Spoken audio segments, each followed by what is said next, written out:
au mchana wa leo au usiku wa leo kwa ajili ya kuweza kupatana hewani wakati kama huu wa leo, na ninajua ya kwamba Mungu wa mbinguni anaenda kukubariki na kukutenda mambo makubwa kwa sababu ya utukufu wake Mwenyezi Mungu. Basi jina langu ni Apostle Daniel GM na ninahudumu na kanisa la Maximum Healing Outreach Ministry. Mungu akubariki sana kwa sababu ya wewe ambao unaungana nasi kwa ajili ya kila wakati ili tuweze kuwa wenye kubarikiwa. Ningependa tuombe tunapoingia kwenye neno la Bwana na tukaweze kubarikiwa. Tuombe. Baba wetu ishie milele na kutukuza asubuhi ya leo. Ninakuinua mfalme kwa sababu wewe ni mwema, hakuna aliye kama wewe mfalme. Nabariki neno lako tunaposhiriki. Bwana ukanitumie kama chombo. Naomba Bwana nikinyenyekea mbele zako mfalme wa amani ukapata kubariki kila mmoja. Niko kinyume na kila waro wote wa giza, madhabahu yote ya kuzimu, Bwana wa majeshi. Tangaza kwa jina la Yesu Kristo mfalme aina mamlaka haitasuilia watu wako kusikia neno lako. Kila roho yote ya confusion mfalme inainuka kinyume nayo katika jina la Yesu. Tangaza mfalme neno hili likaingie watu wako. Jehova Mungu kwa sababu ya utukufu wa jina lako. Naomba walio katika taifa la Kenya na hata wote wanaonipata kutoka mataifa yote ya nje ya Kenya mfalme, naomba ukanene na wao katika jina la Yesu Kristo. Mfalme tunaomba na hata nakuamini. Sema amina mahali popote ulipo na usalimie aliye karibu nawe, mwambie kwamba karibu kwenye ibada ya siku ya leo. Nataka kuongea kuhusu Pasaka. Ujumbe wa leo ni kuhusu Pasaka. Kote duniani kama Wakristo tunasherehekea ama kukumbuka kwake Yesu Kristo kufa pale msalabani na kufufuka kwake. Na watu wengi wanachukulia tu jambo hili kawaida, kwamba tunasherehekea tu, wengine watanunua nyama watakula, wengine hawakurangi nyama wakati huo kulingana na mila na desturi ya kanisani kwao. Lakini hakuna mtu ambaye amewahi chukulia serious kwamba hiyo tendo ambalo ni la Yesu Kristo kufa msalabani, it was not easy. Na sidhani kama kuna mtu ambaye mwanadamu wa leo anaweza akakubali kwamba akufe msalabani na ama awawe kwa ajili ya mtoto wake, awawe kwa ajili ya mzazi wake, anawawa kwa ajili ya watu. Hebu imagine atisayi waambiwe uwawe kwa ajili ya jirani yako. Unaweza ukakubali? Huwezi. Ati uwawe kwa sababu ya mtu fulani hata umjui, you cannot agree that. Lakini Yesu Kristo anakufa kwa sababu yako wewe. Na imagine anakufa kwa ajili ya makosa yako na mimi.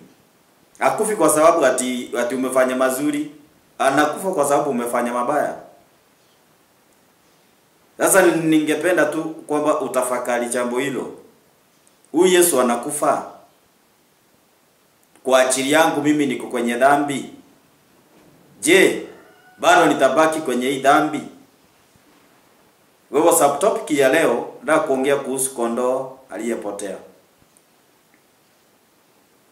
Tuende pale katika kitabu cha John chapter number 3 and verse number 16.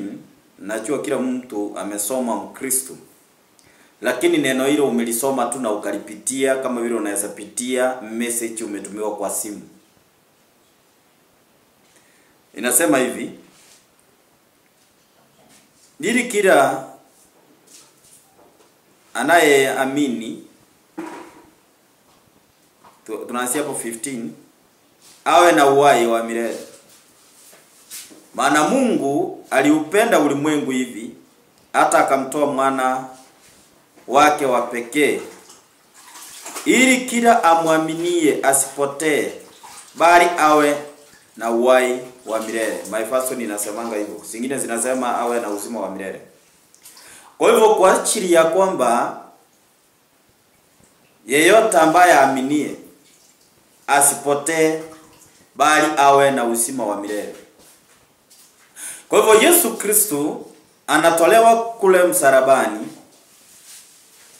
Kumbuka sasa wakati wake umefika as a Christian, tunapoamini kwamba masaa yake imekaribia kuteswa kwake Yesu Kristo. Sasa masaa haya ameanza kutafutwa na sababu za kuuawa.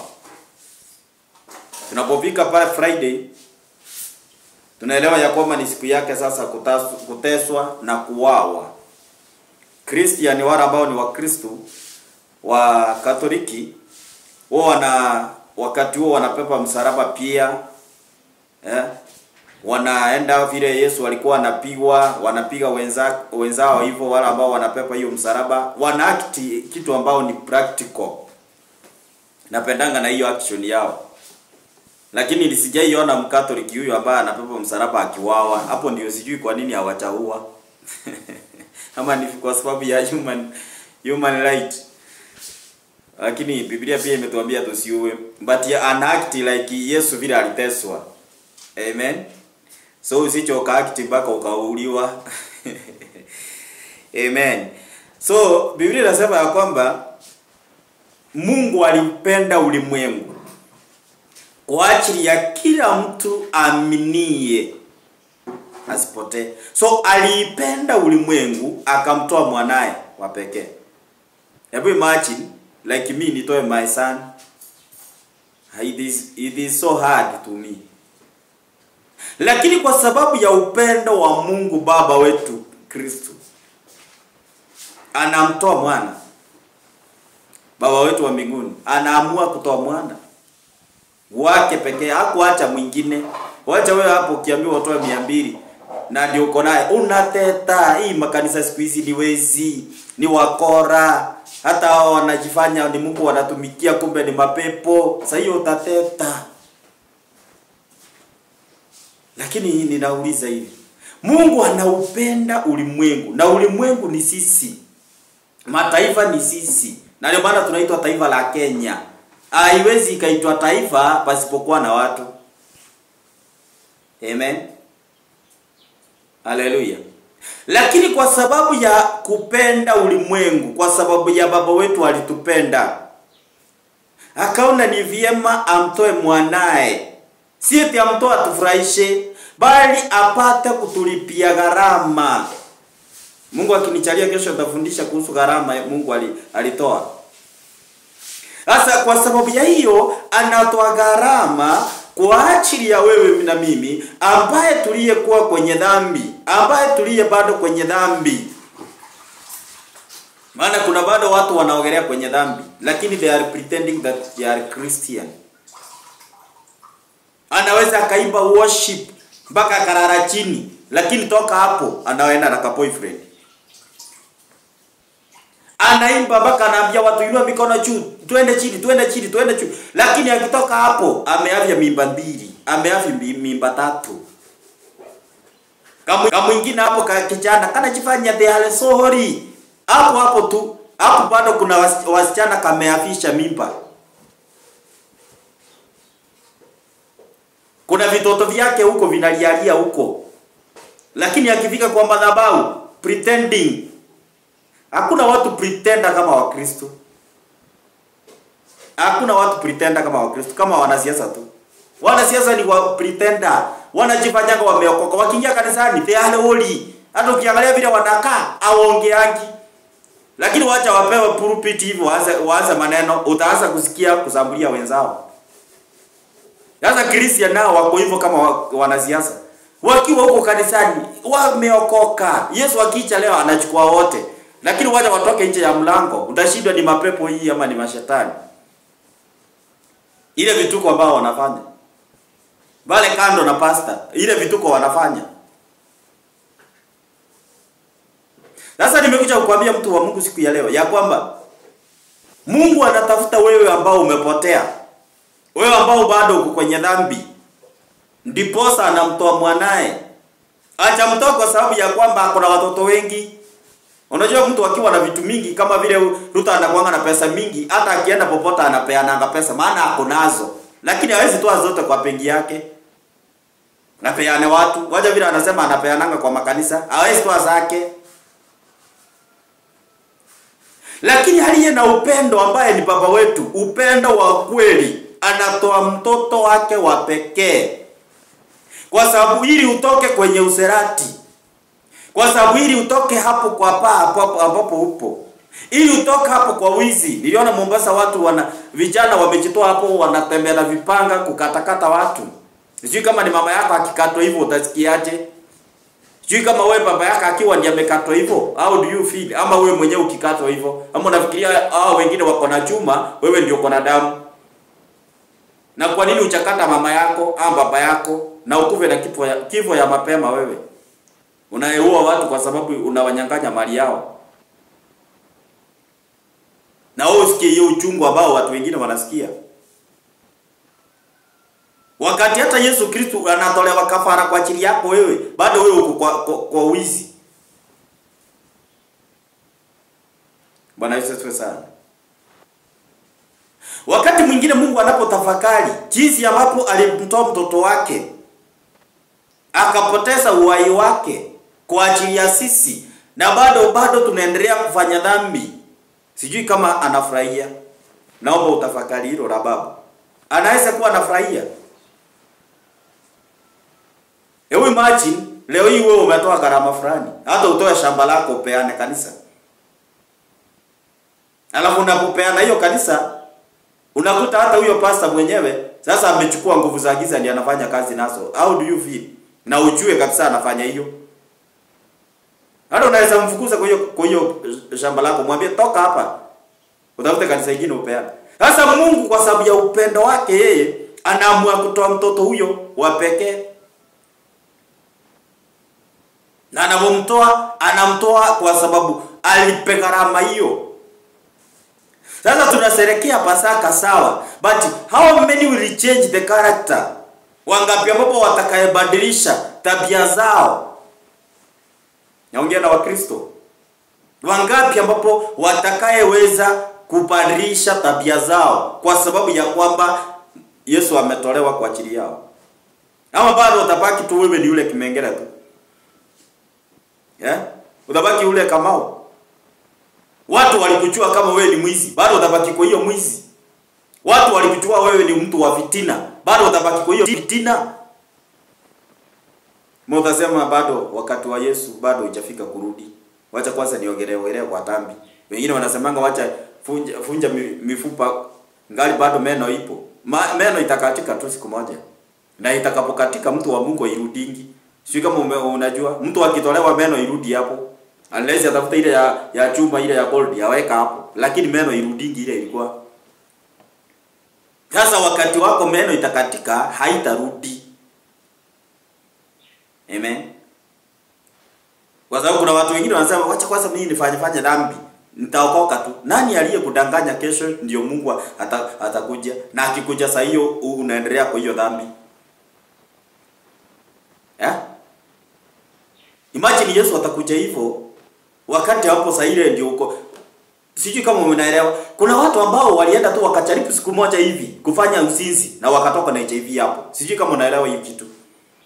Na hiyo HIV ichawahi toka, ameenda kanisa zote mpaka zile wanaambiwa HIV inaponanga. Wameenda hapo mpaka wametoa dhabihu, mpaka wengine wameuza vitu zao zote kwa nyumba ili wapone HIV, lakini bado haijapona.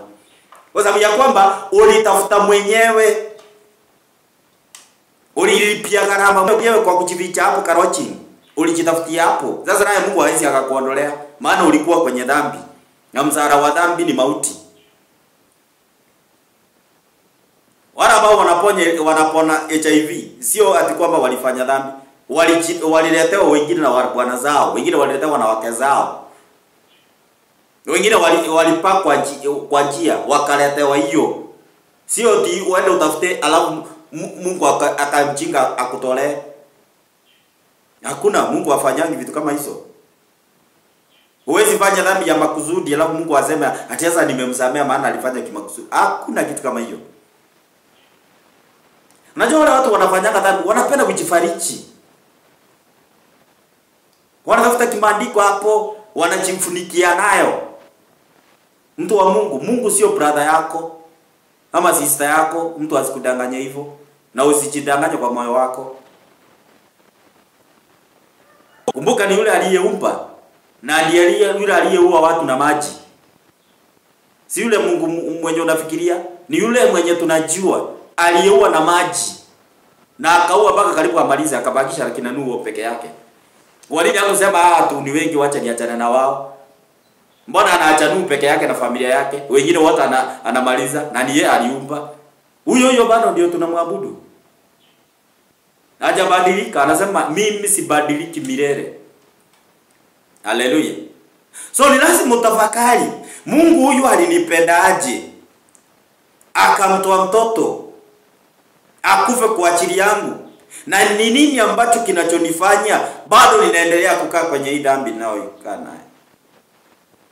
Let's go to the book of Isaiah chapter number 1 and verse number 18. Isaiah chapter number 1 verse 18 to number 21. Naomba ninapokufundisha neno hili utafakari, mtu wa Mungu. Uone kama jambo unalolifanya, je, ni jambo ambalo ni lililo sawa machoni pa Mungu, hata machoni pa mwanadamu. Jambo hilo ni sawa? Isaiah chapter number 1 and verse number 14. Inasema hivi: Mwenyezi Mungu asema, njooni basi tuojiane. Ingawa mna madoa mekundu ya dhambi, mtatakazwa na kuwa weupe kama theluji. Madoa yenu yachapokuwa mekundu kama damu, mtakuwa weupe kama sufu. Verse number 19. Mkiwa tayari kunitii, mtakula mazao mema ya nchi. Lakini mkikaidi na kuniasi, mtaangamishwa kwa upanga. Mimi Mwenyezi Mungu nimesema. 21. Jinsi gani mchi uliokuwa mwaminifu sasa umegeuka kuwa kahaba, wakati mmoja haki itakuwa umo, lakini sasa imejaa mauaji. Angalia kama taifa la Kenya lililokuwa linajulikana kama taifa lililo watakatifu. Kanisa katika taifa la Kenya lilijulikana kama Christian country. Lakini angalia imegeuka sasa kuwa mauaji. Vijana wanawawa, wanatupwa kwa mito. Wengine wanatupwa kwa marochi. Watoto wanawawa kila wakati vijana. Wengine wanapotea hata wajulikani wanaenda wapi. Kama yule kijana wa Nakuru walipotea. Wakasema ndio yule ameenda na forest. Mpaka leo hajawahi patikana. Mpaka leo hakuna mtu hata mmoja hivi amewahi wekwa gerezani kwa sababu ya huyo kijana kupotea.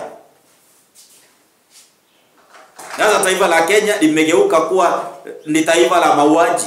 Watu wanauawa tu kama kuku. Ya? Taifa ambalo lililojulikana. Sasa Beni naye anakuja hapa kudanganya. Mungu ananiambia taifa la Kenya ni taifa ambalo limebarikiwa. Limebarikiwa wapi? Unakuja kutoa prophecy ya uongo hapa kutufurahisha. Hadi ndio sasa tukukaribishe tena. Taifa la Kenya ni taifa limelaaniwa. Maana limefanya vitendo mpaka homosexuality inafanyika Kenya hii. Lesbianism inafanyika Kenya hii. Mauaji inafanyika Kenya hii. Badala ungetuambia tutupu, tubadilike, Mungu atuhurumie. Unakuja kutuambia Mungu amebariki Kenya. Amebariki Kenya gani? Kenya watu wanauliwa kila siku. Wasichana wa watu wanauliwa kila siku. Alafu unatuambia Mungu amesema taifa la Kenya limebarikiwa. Badala ungetuambia taifa la Kenya limekufa. Mungu anakuja kulimaliza. Ungetuambia hivyo tungetupu. Ungeambia wanasiasa wacha kufanya hii matendo mnafanya. Waambie kanisa wacha kufanya hii mambo mnayofanya, badilika. Mimi hapo ningekupigia makofi. Na ndio maana mimi hata sikukuja mkutano wako, maana niona hata ni ya uongo tu ya kupoteza time hapo. Haleluya. Sasa Mungu anasema ya kwamba taifa hili lilikuwa ni taifa ambalo ni taifa nzuri. Sasa limegeuka kuwa taifa la ukahaba. Sasa angalia familia yako. Familia ambayo ilikuwa inajulikana ni mzuri, lakini sasa imegeuka kuwa ni familia ya mauaji, familia ya kuavya mimba, familia ya masengenyo, familia ya ulevi, familia ya ukahaba. Hayo ndio Mungu anasema. Anasema ya kwamba njooni tuachiane. Sasa na mimi leo nimekuja kukwambia mtu wa Mungu, jiite kama mkutano. Huyu ni Mungu anaongea na wewe. Hebu jiite kama mkutano, kaa hapo kando. Jiulize tena, mimi ninafanyanga nini na nini? Vile ninavyofanya, haya matendo yanamfurahisha nani? Haya matendo nayoyafanya ninaweza nikayafanya kwenye mwangaza. Kama inafanyika kwenye mwangaza, mtu wa Mungu, inamaanisha ni mzuri. Lakini kama unafanya ukijificha, basi ni mbaya. Na kama ni mbaya, wewe mwenyewe umeona ni mbaya, Mungu ataionaje ikiwa mzuri? Halo watu wa Mungu. Sasa ni vizuri uangalie. Mimi yes, ninasherehekea kuzaliwa kwa kukufa kwake Yesu Kristo. Ninasherehekea kwa njia gani? Ni nini ambacho nimebadilisha? Hii tabia ambayo niko naye ya kuchukia watu, je, nimeibadilisha? Hii tabia ambayo niko naye ya ukaapa, je, nimeibadilisha? Hii tabia ambayo niko naye ya mauaji, je, nimeibadilisha? Hii tabia ambayo niko naye ya userati, je, nimeibadilisha? Hii tabia ambayo niko naye ya kuavya mimba, je, nimeibadilisha ama bado nitabaki kuwa kwenye hiyo kitengo ya kuendelea na hiyo uhalifu? Mimi sijui asubuhi ya leo na mchana wa leo na usiku wa leo unafanya dhambi gani. Lakini wewe unajua. You know very well. Sasa Biblia inasema ya kwa njoo tuojiane hata kama dhambi imekuwa nyekundu. Kwa hivyo licha kwamba umefanya dhambi zimekuwa nyekundu kiasi gani, ukikubali tu kugeuka, kikubali tu kuachana nazo. Sio tu sema mimi sasa leo nimefuata Yesu na iyali bado narudi kuifanya. Inamaanisha ubadilike. Nasema mkitii mtakula mema ya nchi. Sasa Kenya tukiweza kubadilika, tuache dhambi tunazozifanya, tutakula mema ya nchi. Lakini angalia vile Kenya kumekaa na mashida, watu wanalala njaa, wengine wanafungiwa nyumba, wengine wanauana. Kwa sababu ya nini? Mashida yamekuwa too much. Kwa nini hatukuli mema ya nchi? Mimi sitakwambia mtu wa Mungu ati Kenya tunafanya mazuri. Ati sasa unipigie makofi, usinipigie, sitaki makofi yako. Lakini nimekuja nikwambie ukweli ya kwamba ni lazima tuweze kugeuka. Ndio tuweze kukula mema ya nchi. Lazima tukaweze kubadilika. Tuachane na mauaji. Tuachane na ukaapa, userati. Tuachane na hizo vimbelembele zote tunazozifanya sirini. Ili tugeuke kwenye ufalme wa Mwenyezi Mungu. Maana Mungu hapa anaitana ili akaweze kubadilisha mtu ambaye amepotea, kondoo ambaye imepotelea kwenye dhambi. Watu leo wamegeuka, hata wachungaji wengine wamechukua machini ndio iko hapo. Unafikiria ni speaker? Kumbe ni nyoka iko ndani ya speaker. Inayevuta watu, inaitwa mfuto. Mombasa tulikuwa tunaita chuma ulete. Sasa je, inaleta watu. Na sio watu maskini, inaleta watu walio na kitu. Ona ukiingia hapo unafikiria ni kanisa inapendeza. Wewe ujui ni nani alipendeza. Unajua Christian mimi saa zingine na wahurumianga. Sababu tafakari kwanza unaingia wapi? Wewe bora uingie tu, unaingia tu kama kondoo pu. Ujiulize ni wapi hapa nimeingia. Hii kanisa yes imejengwa vizuri sana. Lakini je, nani aliyeijenga? Si wewe umejenga na wewe hutaki kujenga. Na sasa kanisa zile zimejengwa ni baya, but jiulize hii kanisa ni nani ni Mungu anaabudiwa ama ni shetani anaabudiwa?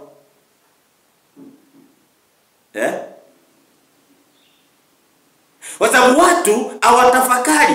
Sasa ndio maana Biblia inasema kwamba njooni tuachiane. Basi nawe jiite kama mkutano, uje ujioche. Maana inasema ukiwa tayari kutii. So Mungu halazimishi hadi lazima ubadilike. Ukiwa tayari. Na mimi leo nimekuja kukuambia siku ya leo, iwapo utakuwa tayari mtu wa Mungu kubadilika, iwapo utakuwa tayari kumfuata Mungu, yeye ako tayari kukupokea. Mzazi hata mtoto wake amfanyie nini? Ikifika masaa yake, mtoto wake anaenda anamwambia mami, ili kukosea pole. Hakuna mzazi anaweza mwambia nenda huko takataka, hakuna. Baada anamsikiza tu. Hakuna mzazi anaweza akafukuza mtoto wake hata iwaje. Hata iwaje, hawezi. Bado lazima atampokea. Lazima atapokea mtoto wake. Hivyo ndivyo naye Mungu wetu wako. Anasema hata kama tumefanya dhambi aina gani, tukiamua kutii,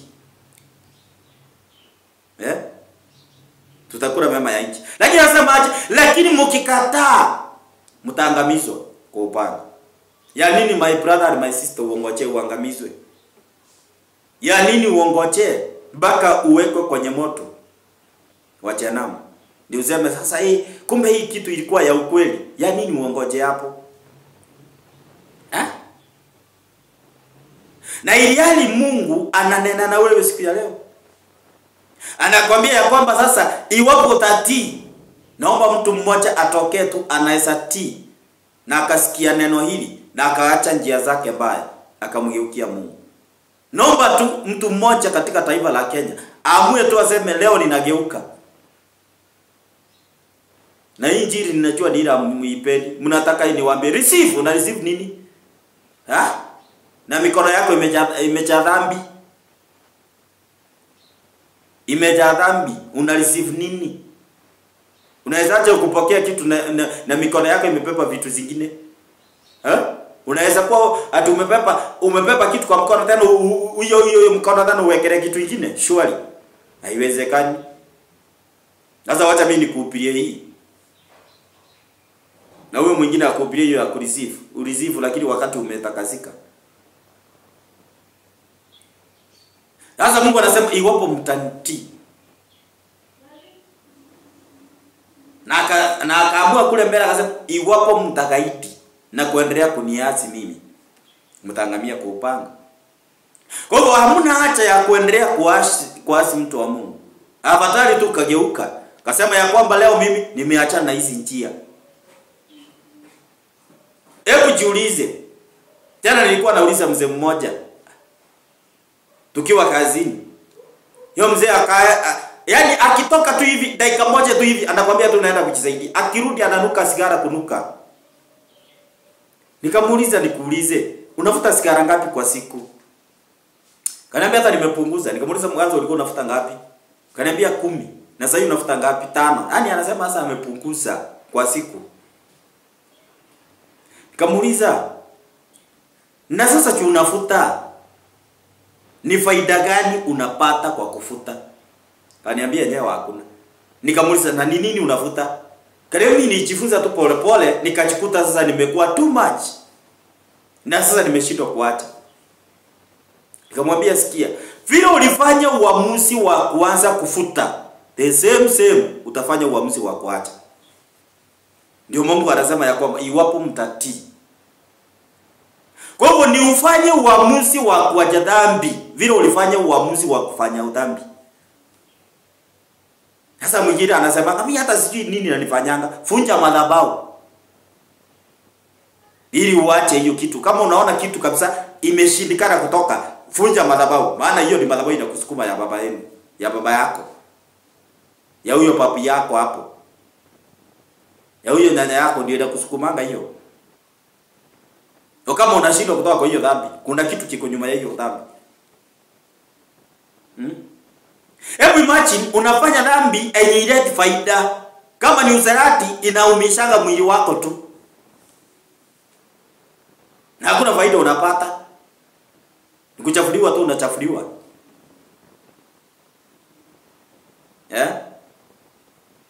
Sasa Biblia inasema ya kwamba iwapo mtatii, naomba mtu wa Mungu siku ya leo uweze kutii. Na useme kwa ajili ya hii kusherekea na kukumbuka kifo cha Yesu. Na mimi nafanya uamuzi leo, ninabadilika na kuwa mtu mwingine. Sitakuwa ninaka yule jenini nilikuwa anajulikana. Amen. Nilifanya uamuzi mtu wa Mungu mimi. Nikaacha kufanya kuuza paa. Si ati ni mtu aliniambia toka. Mimi ni uamuzi nilifanya. Niliposikia mzee wa gitaa amekuja, Apostle James Maina Nganga, nilisikia wengine wamemuinukia saa hii. Ati tu amepiga mtu kofi. Ni wewe ulipigwa kofi? Yeye anaenda kanisani kulala, kwani kanisa ni kitanda? Au sasa mpaka wachungaji mumeinukia Apostle James Maina Ng'ang'a. Na hakuna kanisa hata moja hivi iko na wanaume wengi kanisani kama kanisa la James Maina Ng'ang'a. Hakuna. Sasa hii kila mtu hii Apostle James Maina Ng'ang'a, hii mzee utajipata kwa government, kwani government ni nini? Kwani hapo ni mbinguni? Kwani hata pasipo hivyo, kwani si government imeinukia makanisa? Si wamesema hatujasoma? Kwani ni watu tumepiga kofi wote tukasemekana hatujasoma? Sijaiona mlevi hata mmoja hivi anaposting mlevi mwenzake ati amelewa sana. Sijaiona hata kapo moja hivi ameposti kapo mwingine ati sasa amesini sana. Sijaona, lakini wachungaji mbele. Mchungaji mwenzetu akipiwa sisi wote tunamuinukia. Alafu tunasema tunaenda mbinguni. Mbinguni ya nani? Mbinguni ya nani? Bali tungesema hii jambo tungemwendea tumwambie mzee usifanyange hivi. Maana yule si eti hakuwa anajua Kenya anafanya. Si hata aliita mtu wa camera live. Si alimuita akamwambia njoo. Ndiye akaenda kumpiga kofi. Kwa hiyo unafikiria hakuwa anajua kitu anafanya? Yeye si mlevi. Apostle James Maina si mlevi. Hakuna. Na si wazimu, anajua Kenya anafanya. Haida tumechukua hiyo advantage sasa kumtusi kwa mtandao. Hiyo si kazi yetu. Sasa sisi tumekosea basi kumtusi. Baada kazi yetu si kuhukumu. Hiyo kazi ya kuhukumu ni Mungu. Wewe sasa umejifanya so holy. Na wewe Kenya unafanya sirini. Hiyo yeye alifanya kwa kamera. Wewe unafanya nini kwa siri? Pastor nakuuliza wewe. Nakuuliza wewe unainukia Apostle James Maina Ng'ang'a. Ng'ang'a ameokoa ngapi? Mimi ni product yake. Ninahubiri injili leo. Wewe umeokoa ngapi wewe? Nikimbelembele tu hapo na kumweka kwa mtandao. Hata sisi tujiangalie. Wacha tujiangalie mzee amefanya nini? Tujiangalie hata sisi wenyewe. Kwa nini mwenye amepigwa kofi yeye araramiki? Wewe ndio unararamika kama wewe ndio ulipigwa. Kwani ni mama yako alipigwa kofi? Umesikia watoto wake wakiongea? Sasa ni wewe umetokea unaongea. Hujui kwa nini alimpiga kofi? Labda alilala mpaka akaona wacha amstue. Let us change. Mungu anahitaji watu wa kubadilika. Wewe fanya mema, wacha kuangalia mwenzako. Na leo andike nasema kwamba usikasirike na wenye kufanya dhambi. Wewe fanya yako. Jitengeneze wewe kimaisha yako huko na kwenda kwa baba yako. Wacha kuangalia mwenzako ujue anafanya dhambi na wewe ufanye dhambi. Wewe fanya mema kwa kujiandaa kwako, maana mbinguni ni kila mmoja ataenda mwenye aliye tayari, si kila mtu. Na sio kwa mama yako ufunge tusiende. Huko tunaenda wala wako tayari, wasio tayari wataenda jehanamu. Huko si kwa baba yako ati utatufungia milango, na kama ni kwa baba yako aende ufunge. Huko ni yeyote aliye tayari kubadilika ataingia. Hallelujah. Biblia inasema nini katika kitabu cha Matthew chapter number 6 and verse 10 chapter 10 verse 6? Soma hapo. Hiyo Biblia yako iko na hiyo Matthew ama yako iko na simu? Wengine ni Facebook tu kwa hapo saa hii. Hata usikii neno. Matthew chapter number 10 verse number 6 inasema, ila nendeni kwa watu wa Israeli waliopotea kama kondoo. Mnapokwenda upirini hivi, ufalme wa mbinguni umekaribia. Kwa hivyo Yesu anatuma wanafunzi wake. Anawaambia nendeni kwa wana wa Israeli, kondoo zilizopotea. Hakuwatuma kwa yeyote. Zona mimi leo nimekuja kwa Israeli. Mimi sijui kama wewe ni Mwisraeli ama wewe ni nani. Nimekuja sasa kwa wewe Israeli, sijakuja kwa kila mtu. Anasema nendeni kwa wana wa Israeli waliopotea kama kondoo. Sasa wale waliopotea ni wale wamepotelea kwa dhambi zao. Wengine kwa ulevi, wengine kwa userati, wengine kwa wizi, kwa wengine hizo zote kwa masengenyo, ombea. Tulikuwa tunaitanga Mombasani, ombea. Wala zangu mimi. Bwana asifiwe. Amen. Sasa hawa ndio Mungu anayetafuta. Wewe ambao umepotea, Mungu hataki wazuri, anataka wale wabaya. Tulikuwa wabaya tukabadilishwa, tunatumikia leo Mungu. Hatakuwa ati malaika tukatolewa hapo kwa kiti cha malaika tukaletwa hapa. Tulikuwa waofu. Lakini tulipofanya uamuzi tulibadilishwa. Today I'm preaching. Nafanya deliverance na kwamba watu wa Mungu. Ninakutabiria hapa mambo na inatimia because God has changed me. Wewe sasa ukipaki hapo kinihukumu unafikiria ni yule wa zamani, paki hapo. Shida zako hizo. Lakini Mungu anataka mtu ambaye anaweza akafanya decision ya kubadilika. Anasema mzimu wa Pasaka, sitapaki yule niliyekuachana. Unabadilika. Unasema ni uamuzi wako mwenyewe. Anasema nendeni kwa wana wa Israeli, kwa wale ambao waliopotea kama kondoo. Naenda mkiwahubiria habari za mbinguni, ufalme wa mbinguni umekaribia. Hiyo ndio injili by the way tulipewa. Na kuponya watu, kufungua watu, hiyo ndio injili tulipewa. Lakini sasa leo na sisi tuliibadilisha, tukaweka ile chini, tukarudisha yetu juu. Sasa yetu ya juu ni kureceive. Can I prophesy? I see you are going far. Amen. Hiyo sasa tulibadilisha hiyo. Ndio tukufurahisha hivyo utoe kitu. Ndio tusipokuambia hivyo utatoa. Lakini Yesu Kristo alipotumana alisema tuwahubirie habari za ufalme wa mbinguni. Pastor leo siku hizi tunahubiria habari ya ufalme wa mbinguni. Tunawaambia kama Yesu atarudi, hatuna hiyo time. Maana tukimwambia Yesu atarudi acha dhambi, atatoa kweli kitu? Haezi. Sasa inabidi tubadilishe hiyo dhambi. Tuachane tuifunikie. Tumwambie wewe Mungu, tunaona Mungu anakubariki. Na huyo mtu hata alikuwa kwa mume wa mtu. Au tunamwambia Mungu anasema unaenda mbali. Kwa nini tusimwambie jana ulikuwa kwa mume wa mtu? Pastor. Kwa nini tusimwambie jana alikuwa kwa mume wa mtu aachane na huyo? Alafu sasa ndio tumwambie Mungu anasema sasa atabarikiwa. Kwa nini tunarudi kumwambia atabarikiwa? Na ni uongo kabisa tunajua. Hata sisi tunajua tumemdanganya. Imagine mimi siwezi kufurahisha. Eli usikuje kanisani. Kama unadharakia ati utakuja tu nikwambia mazuri na iliali kule nyuma kuna vitu zingine umefanya hapo ati hizo nazifunikia, mtu wa Mungu si hapo maximum. Labda hapo kwingine. Hapo tu mahali utaenda uambiwe ni kuzuri wewe enda hapo. Amen. Niwaambia bachuzi, nimeona watu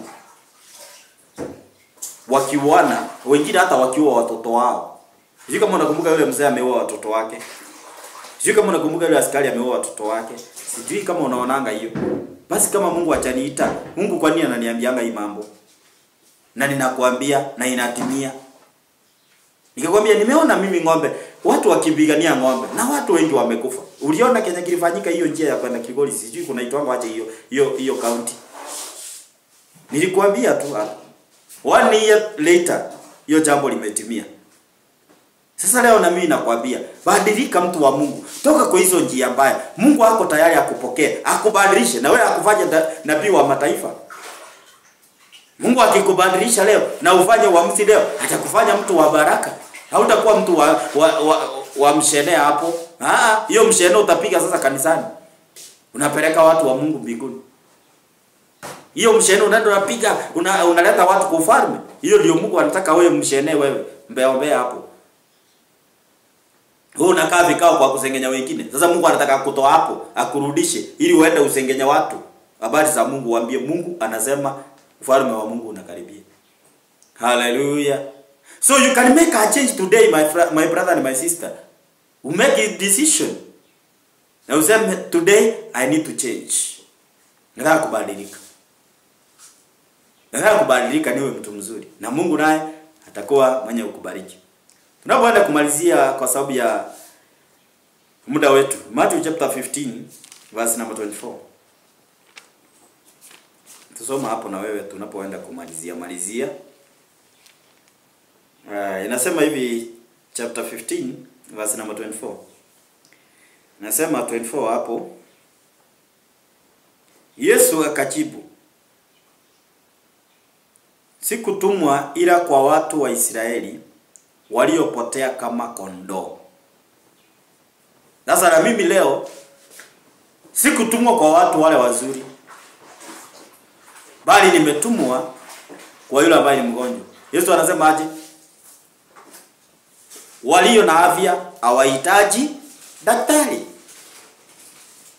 bali walio wagonjwa ndio wanahitaji daktari. Basi na wewe leo, wewe ndio mgonjwa wa dhambi, unahitaji daktari. Daktari ni Yesu Kristo. Amen. Daktari ni huyu Yesu Kristo. Anasema ya kwamba si kuja kwa wale ambao walio wema, bali nimekuja kwa wale ambao walio dhambini. Wewe ambao uko kwenye dhambi, my brother and my sister, mama yangu, baba yangu, uko hapo, unayenitazama siku ya leo, unayenisikiza siku ya leo, Bwana anahitaji ubadilike, utoke kwenye hiyo dhambi, utoke kwenye hiyo hali ambao unaogelea kwenye mateso. Maana dhambi inaleta mateso, dhambi inaleta hukumu, dhambi inaleta kilio. Basi Bwana anataka ubadilike.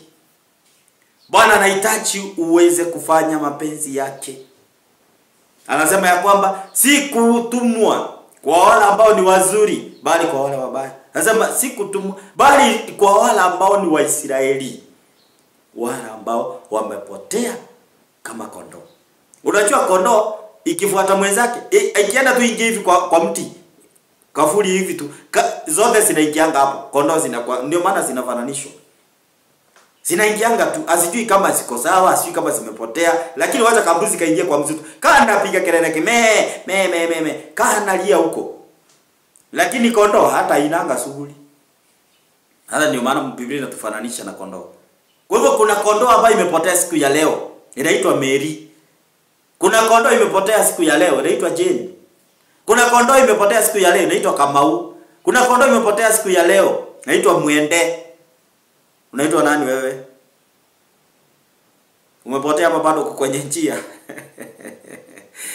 Amen. Kondoo iliyopotea, sasa ni wewe siku ya leo. Toa hiyo jina kondoo, weka jina lako hapo. Jiite kama kutaka Julius, I'm on track. Ama si yuko kwenye track. Wengine wanalipisha kisasi. Mtu wa Mungu, hakuna haja ya kulipisha kisasi.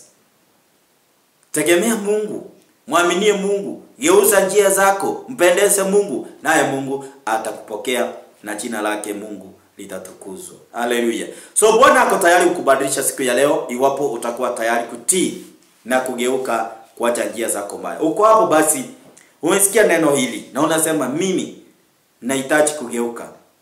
Nahitaji kugeuka nifuatane na njia za Mungu. Hizi njia nimefuata za mwanadamu kwa tamaa zangu mwenyewe, simenipeleka babaya. Leo mimi nahitaji kubadilika. Fanya uamuzi siku ya leo. Na uko hapo mtu wa Mungu, umesikia neno hili na umefanya uamuzi na ungependa kubadilika siku ya leo, basi rudia maombi haya nyuma yangu. Sema, Bwana Yesu, natubu dhambi na makosa. Futa jina langu kwenye kitabu cha mauti, uandike jina langu kwenye kitabu cha uzima wa milele. Bwana Yesu, kuanzia leo nimeacha dhambi, nimekataa shetani na kazi zake. Kuanzia leo Bwana Yesu, nimekuja kwako. Nifanye mwanao, unibadilishe. Nimekataa dhambi kuanzia leo katika jina la Yesu. Bwana Yesu, nimeamini. Njoo ndani yangu, fanya makao ndani yangu, ukanibadilishe nifanane na wewe. Kwa jina la Yesu naomba na kuamini. Sema amina. Basi uko hapo umeokoka. Kama umerudia maombi ya nyuma yangu, basi umeokoka. Wewe ni kiumbe kipya, si yule wa zamani, si yule ambao uliyejulikana. Basi wewe umebadilika leo na umekuwa na safari mpya. Sasa anza safari mpya, uchunge usirudi nyuma. Kaa kwenye njia za Baba wa mbinguni aishie milele. Na Bwana atakubariki na atakutenda mema. Unaweza ukajiunga nasi Maximum Healing Outreach Ministry na Bwana atakubariki. Kama uko mbali nasi, tafuta kanisa iliyo karibu na wewe inayemwabudu Mungu kwa roho na ukweli. Ujiunge nao na uambie Apostle Daniel HM alipata kuniombea na nikapata kuokoka kwenye runinga na sasa nimekuja kushiriki pamoja nanyi. Na Mungu akubariki. Unapoenda hapo, tulia, fanya kazi ya Bwana na usupport kazi hiyo ya Bwana kwa bidii, naye Mungu atakubariki. Na ukubali kufuata njia zake Bwana, usikubali kurudi kwa dhambi uliyokuwa unafanya. Tuombe tunapomalizia ibada ya siku ya leo, na Bwana akubariki. Nyosha mkono wako kuelekeza kwenye screen yako, na Bwana akubariki na akutende mambo makubwa. Baba wetu uishie milele, ninakuinua ni kwa sababu ya huyu ambaye ameokoka siku ya leo, na mkabidhi mikononi mwako Mfalme, na muinua mbele zako